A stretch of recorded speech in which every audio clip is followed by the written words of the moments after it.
آپ اکیلے اپنی چارپائی پہ بستر کے اندر منہ دے کے بھی درد سے کہیں گے نا معاف کر دے تو وہ تو مہربانی بڑا ہے۔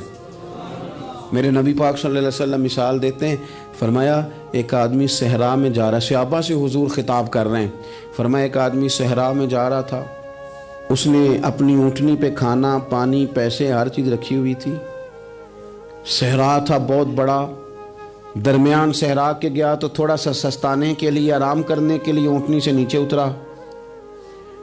اب اس نے اونٹنی کی لگام اونٹنی کی نکیل اپنے سرہانے کے نیچے رکھی، ہاتھ کے ساتھ پکڑی اور سو گیا۔ تھوڑی ہی دیر کے بعد جب اس کی آنکھ کھلی تو دیکھا اونٹنی غائب ہے۔ صحرا میں وہ پیدل نہ آگے جا سکتا ہے نہ پیچھے جا سکتا ہے، نہ دائیں نہ بائیں، کھانے کو روٹی نہیں، پینے کو پانی کا قطرہ نہیں، تھوڑا ادھر بھاگا ادھر بھاگا، تھک گیا۔ کریم محبوب فرماتے ہیں وہ پوری طرح نڈھال ہو گیا اور مایوس ہو گیا، معاذ اللہ، مایوس ہو کے دوبارہ اسی جگہ آ کے لیٹ گیا جہاں پہلے لیٹا تھا، انتظار کرنے لگا کہ اب موت ہی آئے گی، آخری وقت ہے، اب نہ میں پیدل یہ صحرا کراس کر سکتا ہوں، نہ پیچھے جا سکتا ہوں، نہ کھانا ہے نہ پانی ہے، سوائے موت کے کوئی سہارا نہیں۔ حضور فرماتے ہیں وہ رستے میں دوبارہ لیٹ گیا، اچانک اس نے رخ بدلا تو اونٹنی سامنے کھڑی تھی۔ حضور نے صحابہ سے پوچھا بتاؤ نا اسے بھلا کتنی کو خوشی ہوگی؟ یا رسول اللہ جی سے نئی زندگی مل گئی ہے۔ آپ دیکھیں نا سارے ڈاکٹروں نے کہہ دیا کہ اس کے تو گردے معدہ جگر ہر چیز ختم ہے، گھر لے جاؤ خدمت کرو، ہر طرف پریشانی ہے۔ وہ بندہ بھی سمجھ گیا ہے کہ آخری وقت آ گیا، کل جاؤں پرسوں جاؤں، تیاری ہو گئی، سب لوگ آ گئے، باہر والے بھی آ گئے، یہ ماحول ایک عجیب رنگ اختیار کر گیا۔ اچانک ایک ڈاکٹر نے آ کے کہا نہیں نہیں غلطی لگ گئی تھی۔ مجھے بتائیے انداز کیا ہوتا ہے؟ بغیر دوائی کے بندہ اٹھ کے کھڑا نہیں ہو جاتا، او میں تو بچ گیا ہوں۔ نبی پاک صلی اللہ علیہ وسلم فرمانے لگے اس کی اونٹنی مل گئی، بتاؤ بھلا اسے کتنی خوشی ہوگی؟ یا رسول اللہ وہ تو دوبارہ دنیا میں آ گیا۔ حضور فرمانے لگے اسے کچھ بھی خوشی نہیں ہوئی۔ جب کوئی رب کا گناہگار بندہ آ کے توبہ کرتا ہے، رب کو اس سے کئی گنا زیادہ خوشی ہوتی ہے۔ میرا بندہ آ گیا ہے، میرا بندہ آ گیا ہے، میرے گھر آ گیا۔ اس نے آنسو بہائے ہیں، اس نے کہا اللہ میں تیرا ہی ہوں، تیرا ہی رزق کھاتا ہوں، تیری ہی زمین پہ رہتا ہوں، تیرے نام سے میری سانسیں چلتی ہیں۔ وہ آ گیا۔ فرمایا اس اونٹنی والے سے زیادہ رب کو خوشی ہوتی ہے جب گناہگار آ کے توبہ کرتا ہے۔ گناہگاروں کے آنسو اس کی بارگاہ میں بڑے مقبول ہیں، لیکن ہم رسم ادا کرتے ہیں، توبہ نہیں کرتے۔ ہم اپنے آپ کے ساتھ دھوکہ کرتے ہیں، جھوٹ بولتے ہیں۔ اللہ تبارک و تعالی اپنے بندوں کے حق میں رحمت والے فیصلے کرتا ہے، درگزر والا معاملہ فرماتا ہے۔ جگہ جگہ قرآن مجید میں اللہ تعالیٰ نے اپنے بندوں پر رحمت کرنے کا ذکر فرمایا ہے۔ ان اللہ یغفر الذنوب جمیعا، فرمایا بے شک رب تمہارے سارے ہی گناہ معاف فرما دے گا، تم نا امید نہ ہونا، وہ معاف کر دے گا تمہیں۔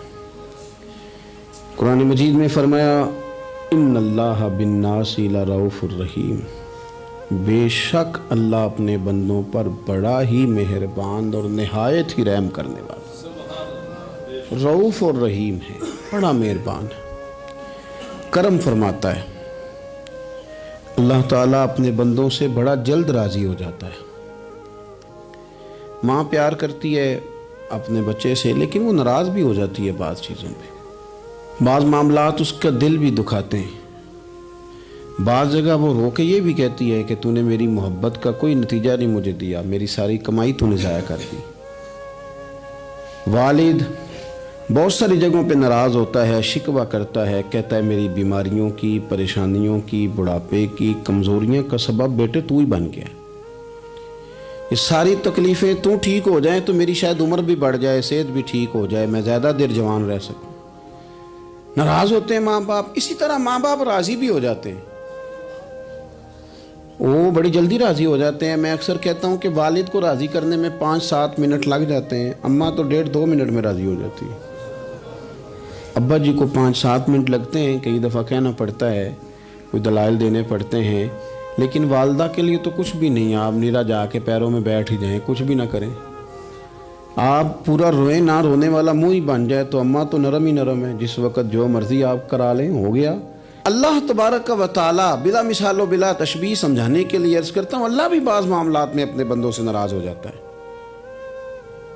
وہ کہتا ہے میں تکبر کرنے والوں کو پسند نہیں کرتا، وہ کہتا ہے فسادی پسند نہیں ہے، وہ فرماتا ہے کہ راہوں میں کجی کرنے والے پسند نہیں ہیں، وہ فرماتا ہے کہ بدعہدیاں کرو گے تو میں صبح قیامت تم سے سوالات کروں گا۔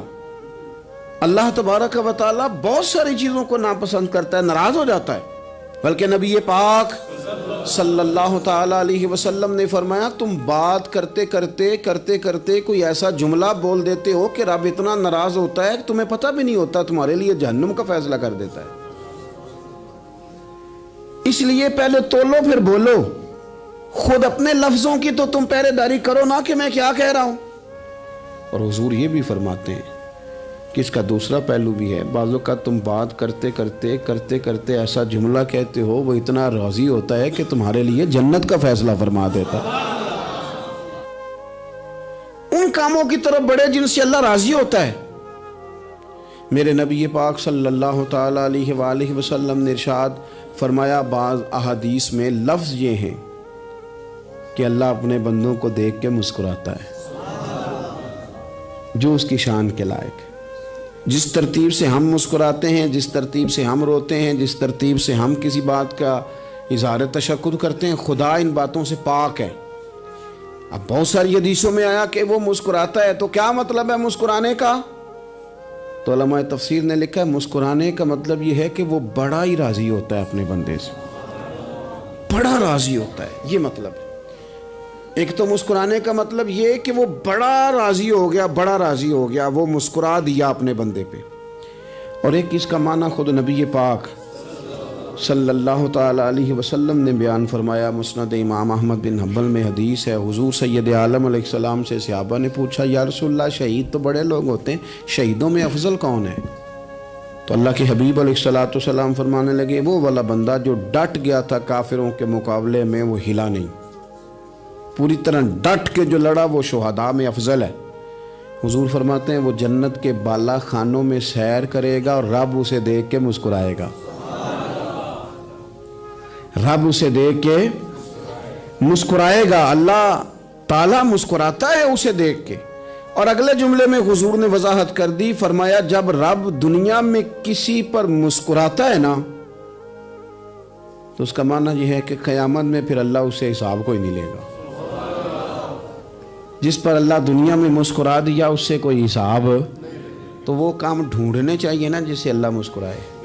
چھوٹا بچہ بھی ناراض نہ ہو تو وہ چیزیں وہ ڈھونڈتا ہے کہ اس کو کیا پسند ہے، چاکلیٹ لے جاؤں، فلاں چیز لے جاؤں، آئس کریم لے جاؤں۔ تو ایک بچے کے لیے، گھر کے لیے، سربراہ کے لیے اتنی محنت کرتے ہو تو وہ کام بھی ہمیں ڈھونڈ کے تلاش کرنے چاہیے نا جس سے رب راضی ہوتا ہے، اللہ راضی ہوتا ہے۔ بتاؤں وہ کون کون سے کام ہیں؟ نبی کریم صلی اللہ تعالی علیہ وسلم نے ارشاد فرمایا 3 لوگ ہیں جنہیں دیکھ کے رب مسکراتا ہے۔ یا رسول اللہ صلی اللہ علیہ وسلم وہ کون کون سے؟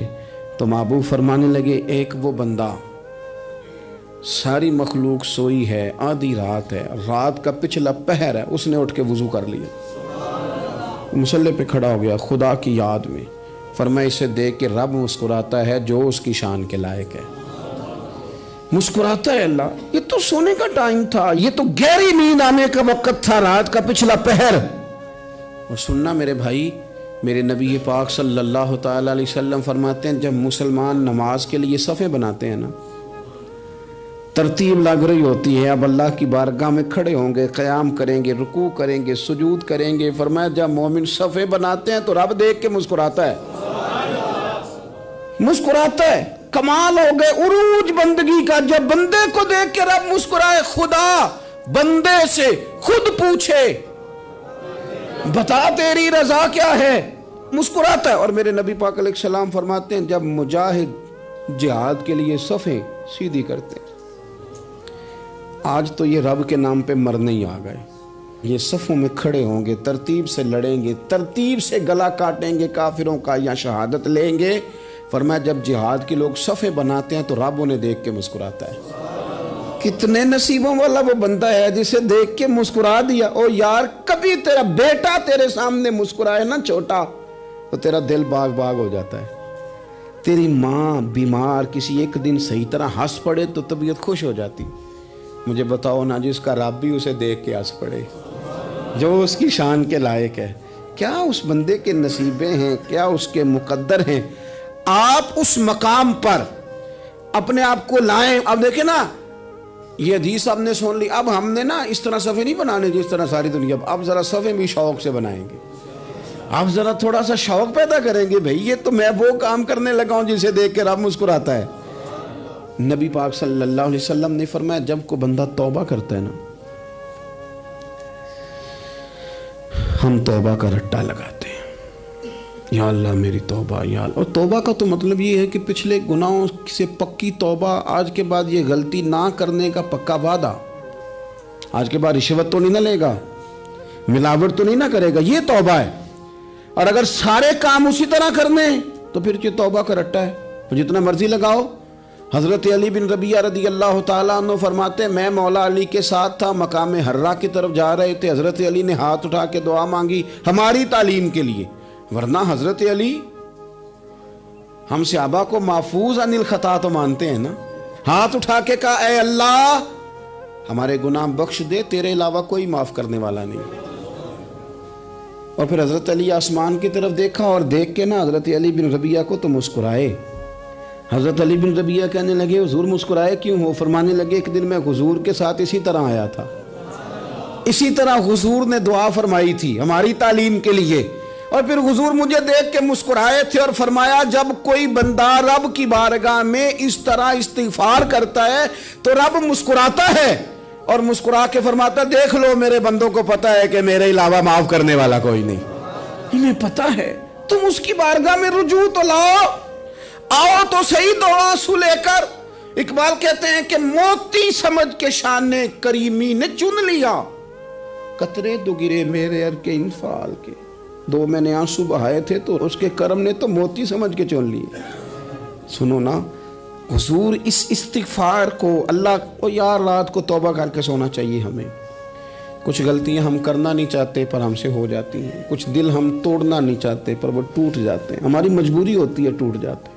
رات کو اس کی بارگاہ میں ہاتھ باندھ کے کشکول طلب دراز کر کے خوب استغفار پڑھنا چاہیے کہ مالک بندے ہیں نا کیا کریں, خدا را خیال کریں, دنیا روٹتی ہے تو روٹ جائے, رب رسول ناراض نہ ہونے پائیں, اس کا خیال کریں. حضور فرماتے ہیں وہ مسکراتا ہے, اسے خوشی ہوتی ہے جب کوئی اس کا بندہ اس کی طرف رجوع کرتا ہے. میرے عزیزو رسول پاک صلی اللہ تعالی علیہ وسلم نے ان لوگوں کے تذکرے کیے جنہیں دیکھ کے رب مسکراتا ہے.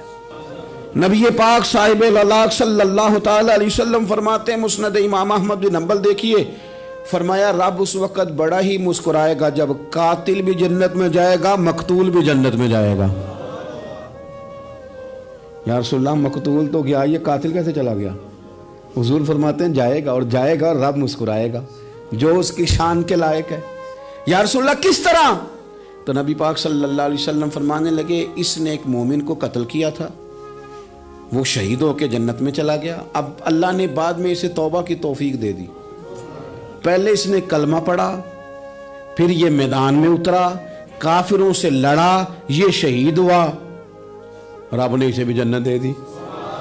قاتل بھی جنت میں, مقتول بھی جنت میں. اور بات اتنی انوکھی ہے کہ رب دیکھ کے مسکرا رہا ہے جو اس کی شان کے لائق ہے. ہم جلدی میں ہیں, ہم انتظار نہیں کر رہے کہ شاید توبہ کر جائے, ہم انتظار نہیں کر رہے. لیکن میرے عزیز اتنی جلدی نہ کریں. سوچوں کا صاف ہونا, ذہنوں کا پاک ہونا, اور لوگوں کے بارے میں گمان کا اچھا ہونا. آپ کسی نفسیات کے ڈاکٹر کے پاس چلے جائیں, اسے کہیں ٹینشن بڑی ہے, میں ان کے مضامین پڑھتا رہتا ہوں, وہ سب سے پہلا سبق آپ کو یہ پڑھائیں گے کہ اچھا سوچا کریں. اچھا سوچنے سے بندہ تندرست رہتا ہے. کس سے بندہ تندرست رہتا ہے؟ ہیں جی واقعی رسول کائنات سرور دو عالم صلی اللہ تعالی علیہ وسلم فرماتے ہیں کہ اللہ مسکراتا ہے. سنو, نبی پاک صلی اللہ علیہ وسلم کے پاس مہمان آ گیا, بخاری مسلم ہے.